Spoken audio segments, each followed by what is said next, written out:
যুদ্ধ চলমান থাকা সত্ত্বেও তেহরানে আল কুদস দিবসের মিছিলে হাজারো মানুষ অংশ নেয় এবং তারা ইসরায়েল ও যুক্তরাষ্ট্রের বিরুদ্ধে ক্ষোভ প্রকাশ করে।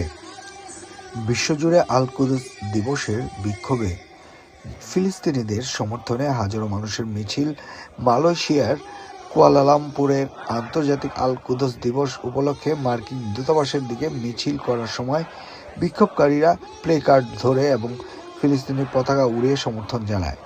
13 মার্চ 2026 বিশ্বজুড়ে 10,000-এরও বেশি মানুষ আল কুদস দিবস উপলক্ষে সমবেত হয়েছেন।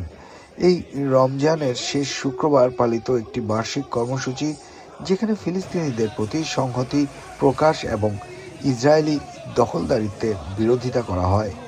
ইরান, মালয়েশিয়া, ইন্দোনেশিয়া, কাশ্মীর এবং ইয়েমেন সহ বিভিন্ন দেশে সমাবেশ ও মিছিল অনুষ্ঠিত হয়।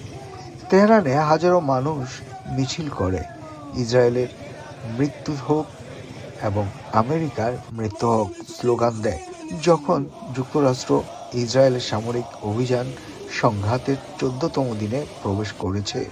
এই কর্মসূচি দীর্ঘদিন ধরে ইরানের সঙ্গে সম্পৃক্ত এবং 1979 সালে দেশটির প্রথম সর্বোচ্চ নেতা আয়াতুল্লাহ রুহুল্লাহ খামেনি এটি চালু করেন। এবছরের আল কুদস দিবস এমন সময় পালিত হয় যখন যুক্তরাষ্ট্র ও ইসরায়েলের হামলায় ইরানে অন্তত 1444 জন নিহত হয়েছেন, যাদের মধ্যে ইরানের সর্বোচ্চ নেতা আয়াতুল্লাহ আলী খোমেনিও রয়েছেন। রাষ্ট্রীয় গণমাধ্যম জানায়, চলমান মার্কিন ও ইসরায়েলি হামলা সত্ত্বেও তেহরান সহ বিভিন্ন শহরে বিপুল সংখ্যক মানুষ বিক্ষোভে অংশ নেয়।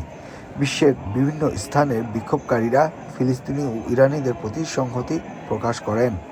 কাশ্মীরের বিক্ষোভকারীরা মার্কিন প্রেসিডেন্ট ডোনাল্ড ট্রাম্প এবং ইসরায়েলের প্রধানমন্ত্রী বেনিয়ামিন নেতানিয়াহুর ছবিযুক্ত প্রতীকী কফিনে আগুন দেয় এবং যুক্তরাষ্ট্র ও ইসরায়েলের বিরুদ্ধে স্লোগান দেন। 40 বছরের মধ্যে প্রথমবারের মতো যুক্তরাজ্য লন্ডনে আল কুদস দিবসের মিছিল নিষিদ্ধ করেছে, কারণ মধ্যপ্রাচ্যের অস্থিতিশীল পরিস্থিতি থেকে জনশৃঙ্খলা ভঙ্গের আশঙ্কা এবং বিরোধী গোষ্ঠীগুলোর সংঘর্ষের ঝুঁকি রয়েছে এবং 2012 সালের পর প্রথম কোনো প্রতিবাদ মিছিল নিষিদ্ধ করার ঘটনা, যখন কর্তৃপক্ষ কট্টর ডানপন্থী সংগঠন ইংলিশ ডিফেন্স লীগ এর মিছিল নিষিদ্ধ করেছিল।